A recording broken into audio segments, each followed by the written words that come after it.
Right, hello everybody, it is Ordinal Wolf and today we are back in Minecraft 1.14. So, let's take a look at something different today. So, as you can see, I'm back in the good old Minecraft universe and today we're doing another mod review. So, today we are looking at silence mechanisms. Hey, right, so let's quickly go over a couple of things that the game adds before I go into the more complex stuff, which is inside. So, probably the most basic to start off with would be the drying racks. So, these are very similar to the ones that you can find in Tinker's Construct 1.12.2. However, Silent has decided to, I guess, gift us the ability to have them in 1.14. So we have one for each different type of wood. So we have oak, birch, spruce, jungle, dark oak, and acacia. So yeah, we've got all of those. He's also added in a bunch of jerkies. So we basically have chicken, beef, pork, mutton, rabbit, cod, and salmon jerky, as well as zombie leather. So these can all be made basically by adding each one of these basically raw meats into, well, you know, so for example, rotten flesh.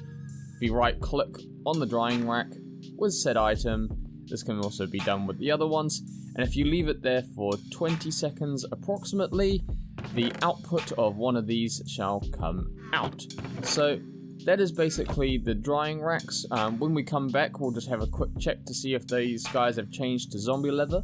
So let's carry on to see what else this game, this mod adds. So it adds a bunch of ores and a bunch of blocks. So let's go through some of the ores and stuff that it adds. So we have copper, tin, silver, lead, nickel, platinum, zinc, bismuth, bauxite, and uranium. So these are all found at, well, you know, in the underground, throughout caves and whatnot, at random different wire levels. So if you go exploring the caves, you shall be able to find these bad guys. I believe these are also configurable within his config file, which is found in your world save from now on in 1.14, I believe. Now, from each of these ores, you can make a variety of blocks. So you smelt them up into ingots, and you can get copper, tin, silver, lead, aluminium, nickel, platinum, zinc, bismuth, and uranium blocks. You may notice that there is a block of aluminium. Now, that is because bauxite directly smelts to aluminium. So that is basically where that comes from. In a lot of other mods in 1.12, bauxite was kind of like a secondary name for aluminium. Now, secondary to those basic blocks down there, we have the different alloy blocks. So we have a selection. We have bronze, brass, invar, electrum, steel, bismuth brass, aluminium steel, bismuth steel, signalum, lumium, and inderium. So those are the different blocks and stuff that are available and kind of added to the mod. So yeah, that's basically it for the simple stuff. Now let's go inside and check the more complicated stuff. Before we go in, as you can see, we now have zombie leather. So 20 seconds approximately for each one of these items, and then you get one of these. Right, so let's go inside, close those doors. So, where to start? Let's go and start over here. So we'll start with the alloys first. So, as you can see, I've got two different alloy smelters here. Both are being powered. I shall show you how they're being powered a little bit later. But first off, you've got a basic alloy smelter, which is then eventually upgradable to a alloy smelter. You need the basic alloy smelter to begin to create the most basic of alloys, such as, steel, redstone alloy ingots, and all that good stuff. But then eventually you can get that alloy the basic, or the normal alloy smelter, which is a lot faster and also includes upgrade slots. I'm not going to sadly go through the recipes for each individual machine today because there are so many different recipes, but I'm going to try my best to go through a lot of the recipes for the alloys, the ore outputs, and whatnot. I've also got an example of something that you can use there, as well as, you know, recipes for the refineries and all that. So, let's go through the alloy ingredients and recipes. So, you can, as I said, there was a whole load of alloys that you can get. So you've got bronze, brass, invar, electrum, and bismuth brass, as well as aluminium steel, bismuth steel, signalum, lumium, enderium, redstone alloy, as well as steel. So let's go through some of these. So bronze is copper and tin, brass is copper and zinc, invar is iron and nickel, electrum is gold and silver, bismuth brass is copper, zinc, and bismuth. Aluminium steel is iron, coal, and aluminium. Bismuth steel is iron, coal, and bismuth. Signalum is copper, silver, and redstone. Lumium is tin, silver, and glowstone. Enderium is lead, platinum, and ender pearls, as well as redstone alloy being just redstone as well as iron, and then steel being coal dust and iron. So those are the different alloys that you can get, and just to show you that they do work, I shall show you how the bronze is made. So I'll show you in both. So we'll take half a stack of these and then half a stack of the tin. So if we actually look at the recipe, it only requires basically 3 copper and 1 tin. So this is directly kind of the same with the other ones. I just put the representable ones for each one, but there's varying quantities. But as you can see, per 3 copper and 1 tin, we get 4 bronze ingots. So that is pretty damn cool. And just to show you that it works in here as well, and it's also much faster, that is in there. So, now that we've done with all of those, let's go on to the different kind of ores that you can basically crush. So, if we get some copper, we can basically use these crushers. So, you've once again got a basic crusher. This is one of the first machines that you're going to want to get, so you can double your ore outputs. This also works for iron, gold, all the good old vanilla ores. So basically, if we place a copper, or copper in there, I shall also take half a stack out and put it in the upgraded crusher. But basically, you'll notice with both of these machines that they should output a copper ore chunk, and then basically with these copper ore chunks, we can then use the electric furnace. So let's check that out. So that's the crushers. Basically, they just crush, and they also have a chance for a secondary output depending on the item. So if we look over here, we've got the electric furnace, and we can smelt our copper ore chunks into the represented ingot. So we're getting copper ingots from the copper ore chunks. So there we go. And basically that's doubling your ores right there. This works for all of the ores as well as vanilla ores. Now we've also got a compressor here, which is very simple. Currently it only adds 1 recipe, so if we grab some iron, we shall see that it will compress this into compressed iron ingots. This is also used for recipes. Well, I'm sure it will be, but currently, as you can see, I'm pressing U for JEI, and there are no recipes for it. However, it's probably a early implementation for future recipes. So, yeah, that's basically the majority of the machines from the mod, and just basically their basic functionalities and also some of their recipes. So, yeah, let's move on. Now here is a little basic kind of way that you could, I guess, set up your machines to automate them in a sense. So here I've got some copper ore, And then if we look up here, I've got a chest, which I can input my ores into. That then goes into a hopper and inputs it to the top of the crusher. From that, I've also got a hopper that's underneath the crusher, which then outputs into an electric furnace. And then under there, I've also got another hopper, which outputs into another crystal chest. So that is 3 hoppers, 2 chests, a crusher, and an electric furnace. And basically, if I put the copper up there in the top, the ores will be added into the crusher.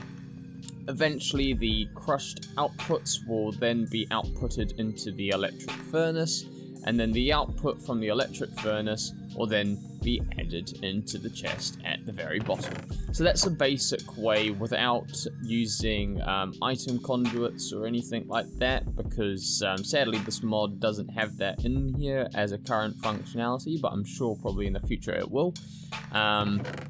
But right now, that is an easy, compact way to automate it.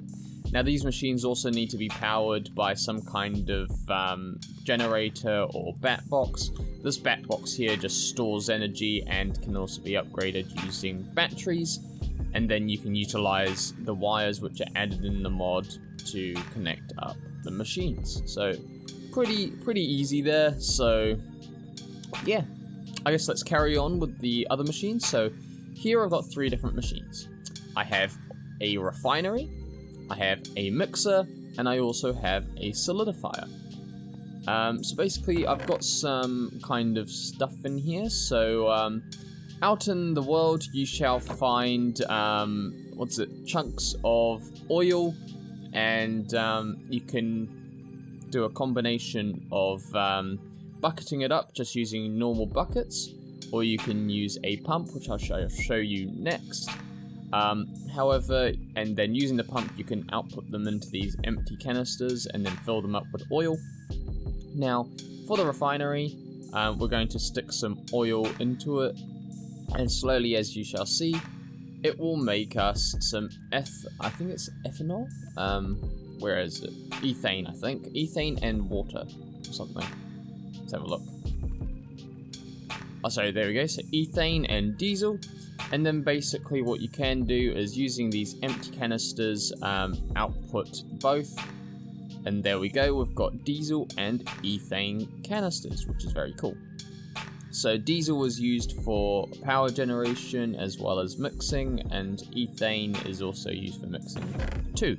So let's have a look at the ethane recipe. So ethane plus water equals polyethylene. It's a very weird word. That may not actually be how you pronounce it either, but if we input these 2 into our mixer, we shall get the polyethylene, and then basically with that we can make some other stuff.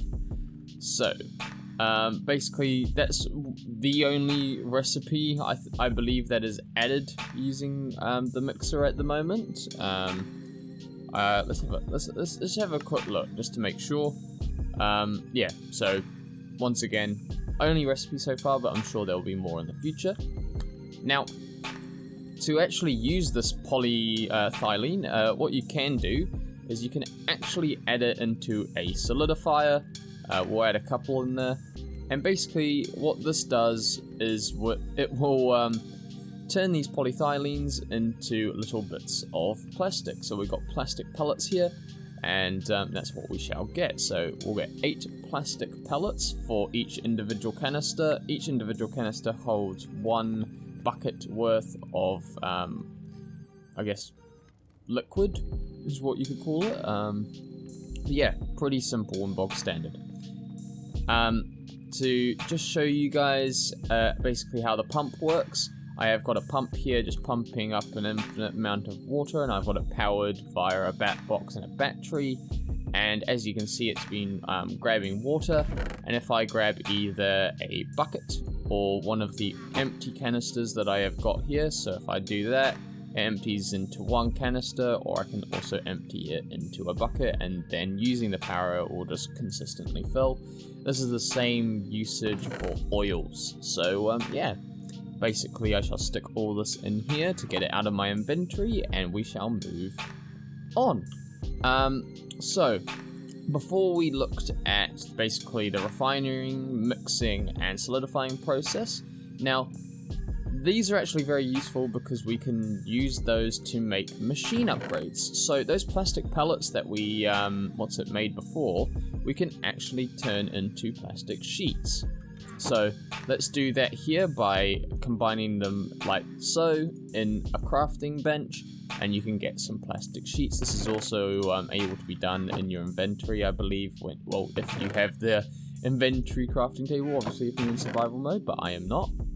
Now, if we also grab some more of these plastic sheets as well as some of these gold nuggets, we can make what you call a upgrade case. So let's do that here, and we shall make some upgrade casings. So there we go, we've got a couple of upgrade casings. And now for each of these there's an upgrade. So we have a processing speed upgrade, we have a output chance upgrade, an energy efficiency upgrade, and also a range upgrade. The range upgrades work in the pump, and then the rest of them also work in the machines over here. So let's make a couple of these, eh? So we've got lapis, and that should get us an output chance. So let's do that. There we go.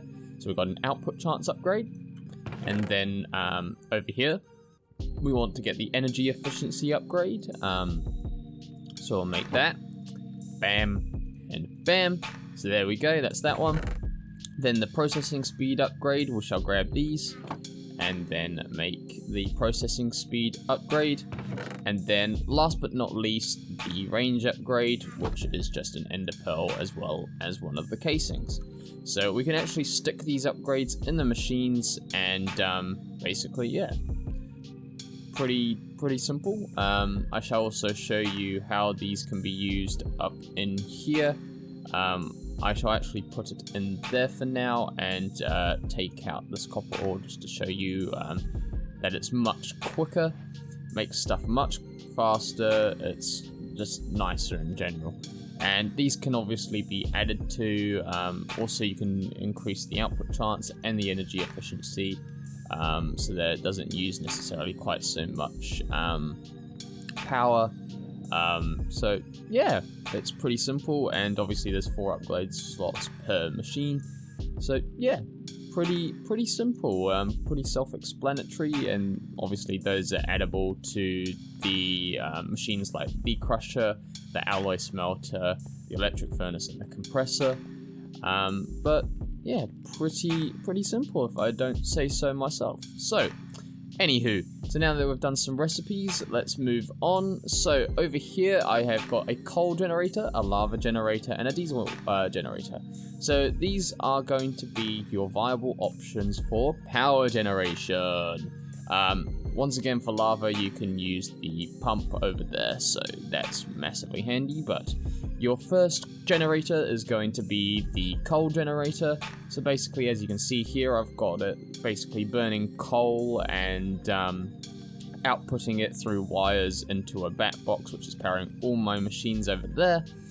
And yeah, it's relatively straightforward and simple, can't really complain too much. Yeah, it's simple and easy. Now, to actually use the diesel and lava generators, so you can use either lava canisters or buckets, or you can use diesel canisters or buckets. So for the lava generator, you add in your lava, and then it shall slowly burn away and turn that into energy. Once again, that is also outputting into my bat box, and then so forth for the diesel. And they work in a very similar manner, just that for the diesel, I believe it outputs more power because you have to refine it and whatnot. So yeah, these are your different options for energy output. And then once basically they're finished kind of powering up any internal buffers of any bat box, battery, or machine, it shall then just output it into its own little power source there. So yeah, it's pretty nifty. That is Silent Mechanisms for 1.14. I hope you guys enjoyed. Hopefully it was relatively helpful. We went through a whole lot of the recipes as well as a whole lot of the machines that are added, and also some of the functionality. It's a very useful mod. I will leave the link down below in the description. Massive shout out to Silent Chaos 512. You're an amazing modder. Keep doing what you're doing. Love your mods. Yeah. Thank you guys for watching. If you haven't already, leave a like and subscribe. Yeah, let me know what you guys want to see in the comments down below. I'm thinking about checking out Totally Accurate Battle Simulator, as well as I think it's like some kind of ragdoll game. I'm thinking about checking some other games out. So if you have any particular games that you would like to see, leave a comment down below and I shall do my best to help you. Right, thank you very much and goodbye.